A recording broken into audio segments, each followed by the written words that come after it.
Okay, do you see my screen? Yes, sir. Hello, sir দেখতে পাচ্ছি।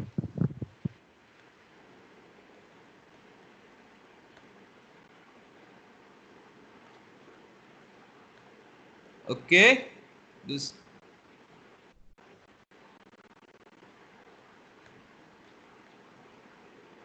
is it clear?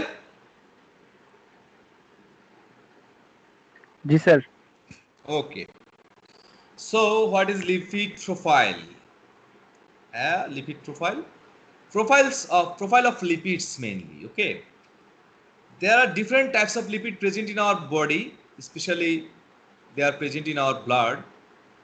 Okay, as lipid pole.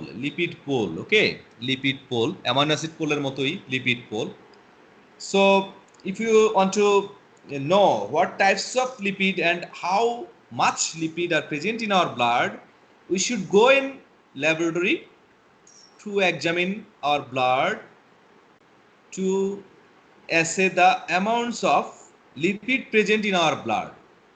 This is lipid profile test. Okay, so the lipid profile test is a group of tests to estimate the level of lipid derivatives in blood. Okay, what are the lipid derivatives? That is cholesterol, triglyceride and lipoproteins. Lipoproteins, that is high density lipoprotein, low density lipoprotein. Okay, so if as a physician, if you advise a patient to examine their lipid profile, it should be in fasting. It should be in fasting. Okay, if it will be not fasting or not after fasting 8 hours, then it will not give a good result. Clear? Good lipid profile of your blood, for your blood. So when you write the advice of the patient to go in diagnostic center for lipid profile test, the diagnostic center will assay only four tests. Okay, what are the tests? Cholesterol, total cholesterol, triglyceride, high density lipoprotein cholesterol and low density lipoprotein cholesterol. Beside these four, there are any other test also. VLDL. Okay, VLDL, that is very low density lipoprotein cholesterol. IDL, intermediate density lipoprotein cholesterol. Okay, but four tests is must be done in the laboratory: cholesterol, triglyceride, HDL and LDL. Is it clear?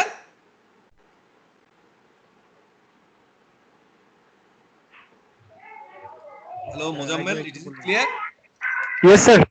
G sir. Okay, এর মানে হলো lipid profile, তোমার বডিতে তো lipid আছে তাই না? আমরা জানি আমাদের শরীরে কি কি আছে, লিপিড আছে, কোলেস্টেরল আছে, লিপিড আছে, প্রোটিন আছে, কার্বোহাইড্রেট আছে, এগুলাই তো ম্যাক্রোমলিকুলস তাই না? তো এর মধ্যে জি স্যার। লিপিডটা খুবই ইম্পর্টেন্ট, কারণ হলো লিপিড আমাদের ব্লাডের সাথে মিক্স হয়ে আমাদের ব্লাডের কনসেন্ট্রেশন চেঞ্জ করে দিতে পারে, ব্লাডের কনসেন্ট্রেশন বাড়া দিতে পারে। যদি ব্লাডের কনসেন্ট্রেশন বেড়ে যায় তাহলে হোয়াট উইল হ্যাপেন? ব্লাডের প্রেশার বেড়ে যাবে, হাইপারটেনশন হবে অ্যান্ড ব্রেনের যেই ব্লাড সাপ্লাইগুলো আছে সেখানে রাপচার হয়ে আমাদের হেমোরেজ হয়ে কি হতে পারে? স্ট্রোক হতে পারে তাই না? এবং মারা যেতে পারি আমরা। সো লিপিড প্রোফাইল এক্সামিনেশন করা খুবই জরুরি। যারা হাইপারটেনশনের পেশেন্ট তাদের লিপিড প্রোফাইল অবজারভেশন করা জরুরি। মান্থলি তাদের লিপিড প্রোফাইল টেস্ট করতে হয়, অনেক ক্ষেত্রে 15 দিন পর পরই লিপিড প্রোফাইল দেখতে হয়, কারণ দে আর অলওয়েজ ইন মেডিটেশন। ঠিক আছে, কারণ তারা সবসময় মেডিটেশনে থাকে এবং লিপিডের অ্যামাউন্টটা বেশি কমের উপর নির্ভর করবে তাদের ড্রাগ যেটা খায় তার ডোজ। ওকে, সো আমরা লিপিড প্রোফাইল যদি টেস্ট করতে দেই কোনো পেশেন্টকে, তাহলে ডায়াগনোসিস সেন্টার অনলি 4টা টেস্টের রিপোর্ট দিবে তোমাকে: কোলেস্টেরল, ট্রাইগ্লিসারাইড, এইচডিএল, এলডিএল। এখন বলছি যে ফাস্টিং টেস্টটা করবা তোমরা টেস্টটা কিভাবে করবা? পেশেন্টকে বলবা যে ফাস্টিং টেস্ট করাতে, কারণ ফাস্টিং যদি না হয়, আমি যদি যেমন ডাল দিয়ে ভাত খেয়ে যাই টেস্ট করতে, মানে বা খাবার খেয়ে উঠে যায় টেস্ট করতে, তাহলে আমার ট্রাইগ্লিসারাইড অতিমাত্রায় পাবো। আর ট্রাইগ্লিসারাইড যদি বেশি পাই তাহলে আমার এইচডিএল এলডিএল এর রেজাল্ট উল্টাপাল্টা হয়ে যেতে পারে। বুঝতে পারছো? এই জন্য আমার অ্যাকুরেট রেজাল্টটা যদি পেতে হয় তাহলে অবশ্যই আমাকে ফাস্টিং দিয়ে টেস্ট করতে হবে। ফাস্টিং মানে হলো 8 ঘন্টা না খেয়ে থেকে, নট লেস দেন 8 আওয়ার্স, 8 থেকে 12-10 ঘন্টা পর্যন্ত আমরা এটাকে ফাস্টিং ধরে থাকি। সো 8-10 ঘন্টা না খেয়ে ল্যাবরেটরিতে গিয়ে, এর মধ্যে পানি খেতে পারবে, সমস্যা নাই, ফুড যেন ইনটেক না হয় সেটার দিকে খেয়াল রাখতে হবে। এবং লিপিড লোয়ারিং এজেন্টও খাওয়ার প্রয়োজন নাই ওই সময়টায় লিপিড লোয়ারিং এজেন্ট যদি থাকে ড্রাগের মেডিটেশনে, তাহলে সেটা খাওয়া বন্ধ রাখতে হবে। তো এক্সামিনেশনে তোমাকে যে রেজাল্ট দিবে, কি কি রেজাল্ট দিবে? Cholesterol, triglyceride, SDL and LDL. তো এদের নর্মাল রেঞ্জ সম্পর্কে আমরা জানি 150 থেকে 220 মিলিগ্রাম পার ডেসিলিটার হলো কোলেস্টেরলের নর্মাল রেঞ্জ। এর যদি কমে থাকে তাহলে আমরা এটাকে বলি হাইপোকোলেস্টেরোলেমিয়া, আর যদি বেশি থাকে তাকে বলি hyper cholesterolaemia. Hyper cholesterolaemia is very dangerous for our health, very dangerous for our health, because যদি আমার কোলেস্টেরল বেশি থাকে তাহলে ব্লাডের কনসেন্ট্রেশন বেড়ে যাবে, আর ব্লাডের কনসেন্ট্রেশন যদি বেড়ে যায় তাহলে হার্ট ডিজিজ, হার্ট অ্যাটাক অথবা স্ট্রোক করার এবং হাইপার টেনশন অতিমাত্রায় বেড়ে গিয়ে স্ট্রোক হওয়ার পসিবিলিটি বেড়ে যায়। সো আমাদেরকে চেষ্টা করতে হবে আমাদের কোলেস্টেরল লেভেলটা কন্ট্রোল রাখার জন্য। Do you understand? Yes sir. জি স্যার। ইয়া। দেন ট্রাইগ্লিসারাইড হলো, আমরা জানি যে স্মলেস্ট ফর্ম অফ লিপিড। এটা হলো কতগুলো ট্রাইগ্লিসারাইড ফর্মে থাকবে, যখন তোমার ইজি হয় ফ্যাটি অ্যাসিডে পরিণত হতে পারবে প্রয়োজনে, আবার প্রয়োজনে ট্রাইগ্লিসারাইড কয়েকটা বাইন্ড করে বড় লিপিড মলিকুলে পরিণত হতে পারে। So it is very important, আমরা আমাদের বডিতে যেই লিপিডটা ব্যবহৃত হয় এনার্জির জন্য সেটা হলো ট্রাইগ্লিসারাইড ফর্মেট। তো ডাল যদি খাও তুমি তাহলে ট্রাইগ্লিসারাইড বাড়বে। এই জন্য ভাত খেয়ে গিয়েই তুমি কখনোই টেস্ট করাবা না, মিনিমাম 10 আওয়ার্স অথবা 8 to 10 আওয়ার্স ফাস্টিং থেকে তারপর টেস্ট করবা। আরেকটা হলো এসডিএল অথবা হাই ডেনসিটি লাইপোপ্রোটিন। কেন এটাকে হাই ডেনসিটি লাইপোপ্রোটিন বলা হচ্ছে? কারণ প্রোটিনের পরিমাণ বেশি দেন লিপিড। ক্লিয়ার? কারণ লাইপোপ্রোটিনে কি কি পাওয়া যাবে? লিপিড অ্যান্ড প্রোটিন, তাই না? Lipid and protein combined in lipoprotein. তাহলে লিপিড আর প্রোটিন যদি তোমার থাকে, এখন নিশ্চয়ই দুটার অ্যামাউন্ট আছে, একটা রেশিও আছে। এখন লিপিড আর প্রোটিনের তুলনায় এই যে মিক্সচারের মধ্যে যদি প্রোটিন বেশি থাকে তখন আমরা ওটাকে বলি এইচডিএল অথবা হাই ডেনসিটি লাইপোপ্রোটিন কোলেস্টেরল। আর যদি লিপিডের পরিমাণ বেশি থাকে প্রোটিনের পরিমাণ কম থাকে তখন এটাকে আমরা বলি লো ডেনসিটি লাইপোপ্রোটিন কোলেস্টেরল। ক্লিয়ার? এতে বোঝা যাচ্ছে HDL is very good for our health, that is good for our blood system, good for our cardiovascular system, good for our normal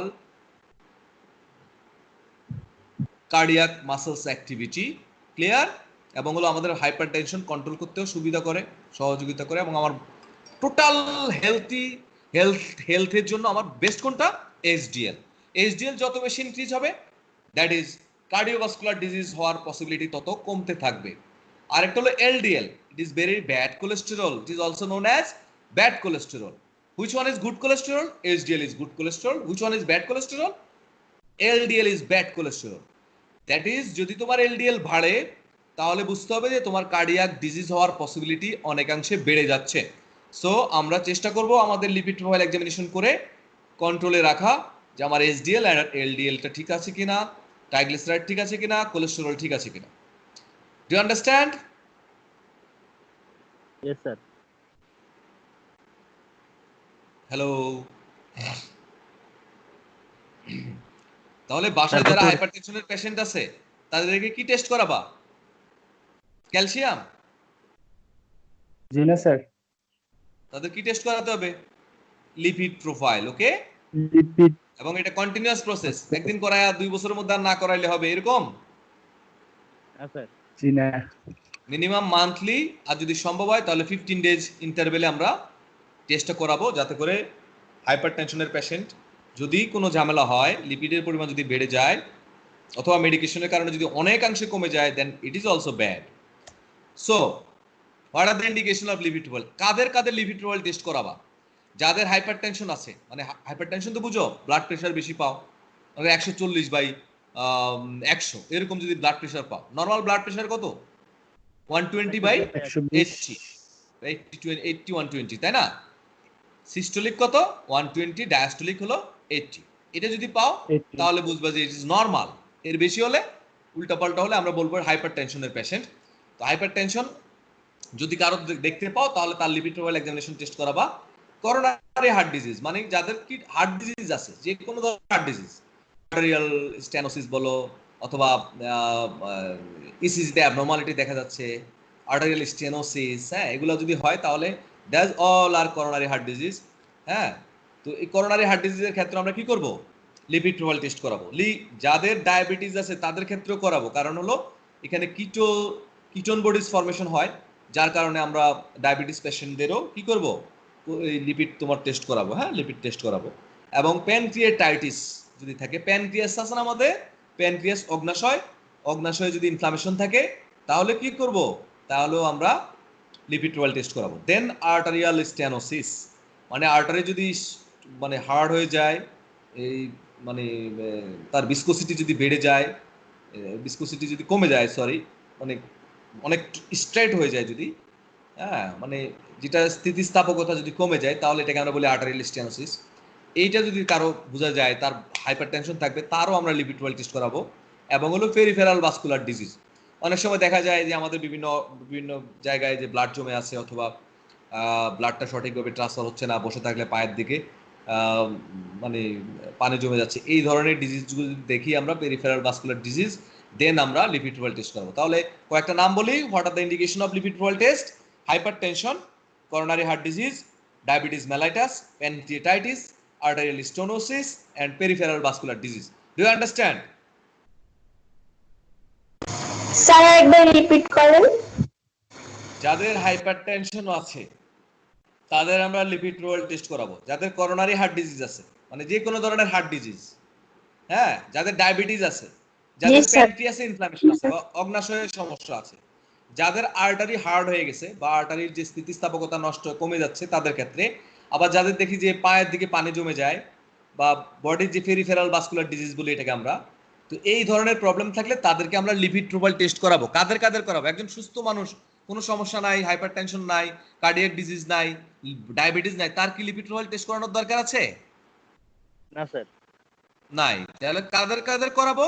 যাদের হাইপারটেনশন আছে, যাদের করোনারি হার্ট ডিজিজ আছে, যাদের diabetes mellitus আছে, যাদের প্যানক্রিয়াটাইটিস আছে, তারপর হলো আর্টারিয়াল স্টেনোসিস হয়ে গেছে, তারপরে তোমার পেরিফেরাল ভাস্কুলার ডিজিজ যাদের আছে তাদের ক্ষেত্রে আমরা এই টেস্টগুলো করাবো। দেয়ার আর এনি আদার অলসো, আমরা এই কয়েকটা নাম শিখবো আর কি। We are just the baby of biochemistry, so we just try to understand, especially try to know 2 or 3 cause why we advise the patient to test their lipid profile. Okay, so কাদের কাদের সবচেয়ে বেশি করাবা? Hypertension, heart disease যাদের আছে, diabetes যাদের আছে, pancreatitis যাদের আছে, হ্যাঁ, তারপর হলো আর্টারিয়াল স্টেনোসিস যাদের মানে বোঝা যাচ্ছে, এবং হলো পেরিফেরাল ভাস্কুলার ডিজিজ যাদের আছে। ক্লিয়ার? Yes sir. জি জি স্যার। ওকে, একটু জোরে কথা বলো, না হলে বোঝা যাচ্ছে না তো, আমি শুনছি না। And I have no earphone in my head. You see that? Okay? Okay. Then Okay, what are sir. the risk factor of coronary heart disease? কাদের কাদের coronary heart disease হওয়ার পসিবিলিটি থাকে? একটু দেখো যে সিগারেট স্মোকার যারা বিড়ি cigarette খায় তাদের ক্ষেত্রে হার্ট ডিজিজ হওয়ার পসিবিলিটি অনেক বাড়ে। কারণ যখন স্মোক করে তখন তার ব্লাড এর চলাচলের গতি, হার্ট বিটিংটা বেড়ে যায়, যার ফলে মানে হাইপারটেনশন হয় এবং তাদের ক্ষেত্রে করোনারি ডিজিজ হওয়ার পসিবিলিটি থাকে। Nicotine is very dangerous elements of cigarette, we know. So if you want to save your heart from any type of coronary heart disease, you should give up smoking. Clear? Clear, Okay. sir. And age, if you are a male 45 years or older or a female 55 years or older, এটা একটা general survey থেকে নেয়া, যে আমরা দেখি যাদের হলো 45, ছেলেদের ক্ষেত্রে 45 ইয়ার্স এর বেশি হলে তাদের হার্ট ডিজিজ হওয়ার পসিবিলিটি বেশি থাকে, এবং মেয়েদের ক্ষেত্রে 55 ইয়ার্স এর বেশি হলে করোনারি হার্ট ডিজিজ হওয়ার বেশি মানে হওয়ার পসিবিলিটি বেশি থাকে। It is due to the structures of their body and I think psychosocial and psycho economical cause also. কারণ হলো একটা ফ্যামিলিতে ম্যাক্সিমাম লোড থাকে হলো তোমার কাদের উপর? ছেলে মানুষদের উপর। সো তাদের দেখা যাচ্ছে চিন্তা বেশি থাকে, how to manage, how to earn. And ফিমেলদের ক্ষেত্রে দেখা যাচ্ছে অত বেশি প্রেশার থাকে না, কারণ depends on, in case of Bangladesh, Okay, it depends on his husband, that is who is a male. So in case of male it is 45 years and in case of female it is 55 years, and এদের বেশি হলে আমরা continuous যদি coronary heart disease হওয়ার possibility এদের বেশি থাকে, হ্যাঁ, রাদার দেন 40 20 40 আসলে 40 পার হলে মেল ফিমেল দুজনেরই হার্ট ডিজিজ হওয়ার পসিবিলিটি অনেকাংশে বেড়ে যায়। আর অনেক সময় দেখা যায় যে 40 নিচেও হয় 20 ইয়ার্সে, যে it is different, it is exceptional, exception is not the example, you already know. আর একটা বললাম হলো যাদের এইচডিএল কোলেস্টেরল কম থাকে, যদি নরমালি একজন পেশেন্টের একজন মানুষের 35 অথবা 40 এর উপরে এইচডিএল থাকে, তাহলে আমরা বলছি যে তার হার্ট ডিজিজ হওয়ার পসিবিলিটি কি কম না বেশি? কম। সো যাদের কম এইচডিএল থাকে তাদের হার্ট ডিজিজ হওয়ার পসিবিলিটি কি হবে? বেড়ে যাবে। ক্লিয়ার? জি স্যার। এটা ক্লিয়ার, তাই না? কারণ আমরা জানি এইচডিএল হলো গুড কোলেস্টেরল, গুড কোলেস্টেরল থাকা অবস্থায় তোমার হার্টের কোনো সমস্যা হবে না। তো সো মানে কোনো সমস্যা হবে না এটা বলা যাবে না, মানে হওয়ার পসিবিলিটি কম। আর যাদের এইচডিএলটা কম থাকবে তাদের হার্ট ডিজিজ হওয়ার বা করোনারি হার্ট ডিজিজ হওয়ার পসিবিলিটি বেশি। So low HDL cholesterol is a risk factor of coronary heart disease. Clear? I think clear, but it is very clear, watery clear language. Do you understand my language? Yes, sir. Okay. Then hypertension দেখো, hypertension যাদের থাকে তাদের ক্ষেত্রেও দেখা যাচ্ছে যে coronary heart disease হওয়ার possibility বেড়ে যায়। তো কাদেরকে তোমরা হাইপারটেনশনের পেশেন্ট বলবা? যাদের তো নরমালি অনেকের আছে 130ও নরমাল, হ্যাঁ 130 নিয়েও তাদের সমস্যা হয় না, কারণ আমরা একটা রেঞ্জ ধরি এবং অ্যাভারেজ হলো 120/80, this is normal blood pressure. যদি কারো 40/90 এরকম থাকে অথবা 160, তো আরো যদি আরো উপরে যায় তাহলে তো আরো বেশি, তাই না? তাহলে blood pressure of systolic 140, diastolic 90 or higher, or taking high blood pressure medication, okay, যদি হাই ব্লাড প্রেশার বেশি যাদের, তাদের কন্টিনিউয়াস কি করতে হয়? তাদের কন্টিনিউয়াস ড্রাগ খেতে হয় ব্লাড প্রেশারটা কন্ট্রোল করার জন্য, তাদের ক্ষেত্রেও this is a risk factor. Clear? So hypertension is also a risk factor for coronary heart disease. যাদের হাইপারটেনশন হয় তাদেরও ব্লাড দেখা যাচ্ছে, ব্লাড ভেসেলস থেকে শুরু করে হার্ট সবকিছুই প্রবলেম ফেস করে। সো এক সময় তারও করোনারি হার্ট ডিজিজ ডেভেলপ করে। So hypertension is also a factor of coronary heart disease. Main next হলো ফ্যামিলি হিস্ট্রি। ওকে, ফ্যামিলি হিস্ট্রিতে দেখা যাচ্ছে প্রিম্যাচিউর হার্ট ডিজিজ হয়। আমরা বললাম না যে নরমালি 45 and 55 ইয়ার্স অফ এজে দেখা যায় যে মেল অ্যান্ড ফিমেলদের হার্ট ডিজিজ হয়, কিন্তু অনেক সময় দেখা যাচ্ছে আগেও হতে পারে। যেটা হতে পারে মানে ফ্যামিলি হিস্ট্রি থেকে যদি দেখো যে বাবা মার হাইপারটেনশন ছিল, তাহলে দেখবে যে অনেকের 20 বছর 30 বছরের বয়সের মধ্যে হাইপারটেনশন ডেভেলপ করতে পারে। সো যাদের যে সকল ফ্যামিলিতে হাইপারটেনশনের বাবা মা আছে তাদের বাচ্চা কাচ্চারও হাইপারটেনশন হওয়ার পসিবিলিটি বেশি থাকে। Clear? So family history of premature heart disease, যাদের হার্ট ডিজিজ ছিল বাবা মায়ের, তাদের ক্ষেত্রে বাচ্চাদের ক্ষেত্রেও হার্ট ডিজিজ অথবা করোনারি হার্ট ডিজিজ হওয়ার পসিবিলিটি কি হবে? থাকবে, বেশি হবে। ক্লিয়ার? আবার অনেক সময় দেখা যায় যাদের ডায়াবেটিস থাকে তাদেরও করোনারি হার্ট ডিজিজ হয়। So I just discussed only 6. There are several causes of coronary heart disease. Okay, risk factor, as a risk factor of coronary heart disease. So আমরা ফার্স্ট বললাম cigarette smoking. Is it clear? কারণ nicotine আমাদের blood pressure বাড়াবে, যার ফলে coronary heart disease হওয়ার possibility বাড়বে। Age একটা ফ্যাক্ট। ছোট বয়সে, অল্প বয়সের ক্ষেত্রে ব্লাড মানে আমাদের করোনারি হার্ট ডিজিজ হওয়ার পসিবিলিটি কম থাকে, যদি না মানে এক্সেপশনাল হতে পারে, কারো কারো ক্ষেত্রে এক্সেপশনাল হতে পারে। তারপরে হলো লো এইচডিএল যদি থাকে তাহলে তোমার কি হতে পারে? হাইপারটেনশন হতে পারে। দেন ফ্যামিলি হিস্ট্রি তে ফ্যামিলিতে যদি কারো হার্ট ডিজিজ দেখা যায় তাহলে আগে থেকেই দেখা যাচ্ছে অল্প বয়সেও কারো কারো হার্ট ডিজিজ ডেভেলপ করতে পারে, এবং ডায়াবেটিসের ক্ষেত্রে। Is it clear?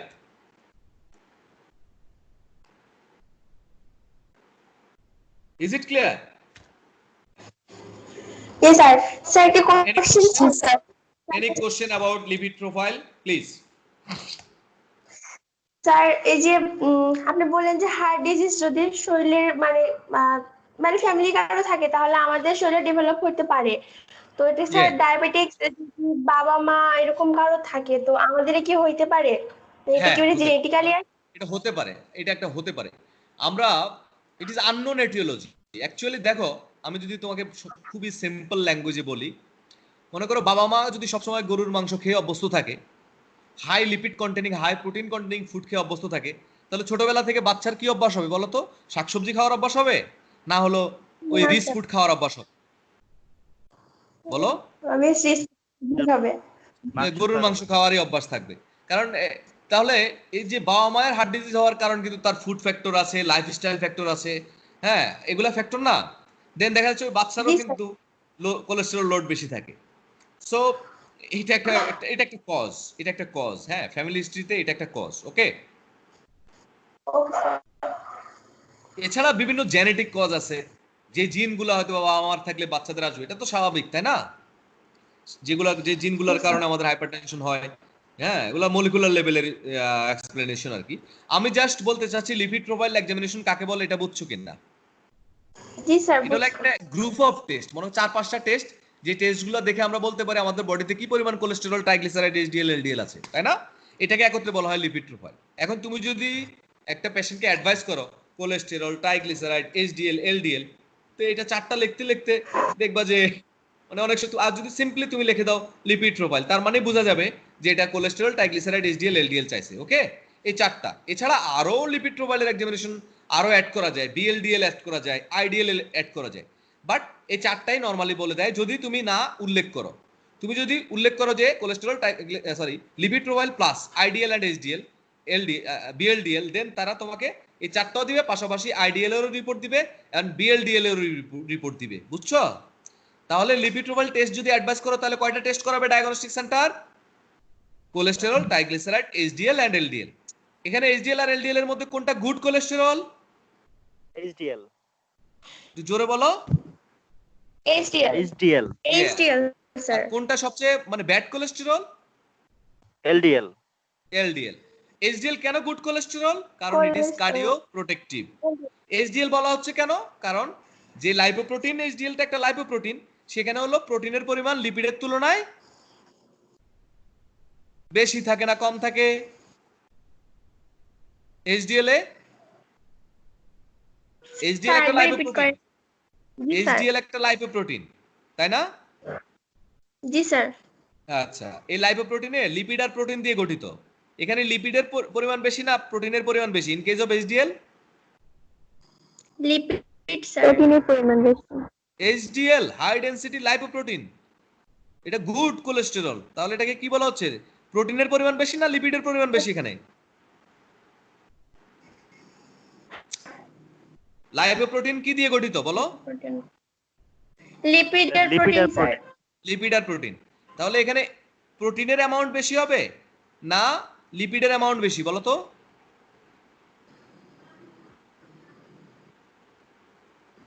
O sir এটা তো ডোন্ট আন্ডারস্ট্যান্ড। লিপিড বেশি হবে স্যার। লিপিড কেন বেশি হবে? লিপিড কি গুড না ব্যাড? না প্রোটিন বেশি। লিপিড আর প্রোটিনের মধ্যে কোনটা বেটার? প্রোটিন। তোমাকে লিপিড দেওয়া হলো, প্রোটিন দেওয়া হলো, তুমি কোনটা কোনটা চুজ করবা? Protein sir. Protein sir, protein sir. খাওয়ার সময় তো ডিমের কুসুম খেতে চাও না, তখন তো বুঝো ঠিকঠাক। এখন বুঝতে কষ্ট হচ্ছে? তাহলে লাইপোপ্রোটিন কি দিয়ে গঠিত? লিপিড আর প্রোটিন। এখানে কোনটা বেশি থাকবে? এইচডিএল যেহেতু গুড, এখানে লিপিডের পরিমাণ বেশি না কোলেস্টেরলের পরিমাণ প্রোটিনের লিপিডের পরিমাণ বেশি না প্রোটিনের পরিমাণ বেশি? প্রোটিনের পরিমাণ বেশি। হ্যাঁ, প্রোটিনের পরিমাণের বেশি দেখে এটার নাম এইচডিএল। ক্লিয়ার? জি sir. So it is good cholesterol. আর ইন কেস অফ এলডিএল, এখানে আমার লাইপোপ্রোটিন, আর লাইপোপ্রোটিনে এখানে কিসের অ্যামাউন্ট বেশি? লিপিড। লিপিডের অ্যামাউন্ট বেশি। লিপিড এটা স্যার। তাহলে গুড হবে না ব্যাড হবে? Bad. Bad. Bad cholesterol. Clear? আর গুড কোলেস্টেরল আমার হার্টের জন্য ভালো না খারাপ? ভালো। আর ব্যাড কোলেস্টেরল বডির জন্য ভালো না খারাপ? খারাপ। খারাপ। তাহলে আমরা যদি আমাদের বডিকে কার্ডিও প্রোটেক্টিভ রাখতে চাই, আমাদের হার্টকে ভালো রাখতে চাই, তাহলে এইচডিএল বেশি খাবো বাড়াবো না এলডিএল বাড়াবো? এইচডিএল বাড়াবো। এইচডিএল। কারণ HDL is directly proportional to cardio protection. Cardiac protection নিবে যদি তোমার এইচডিএল বেশি থাকে। Clear? Sir clear. Clear? Okay, lipid profile sir. And lipid profile টেস্টগুলোর ক্ষেত্রে কোনো কোশ্চেন আছে কিনা? এই এখন তোমার সামনে যে স্ক্রিনটা আছে, এই স্ক্রিন থেকে কোনো কোশ্চেন আছে?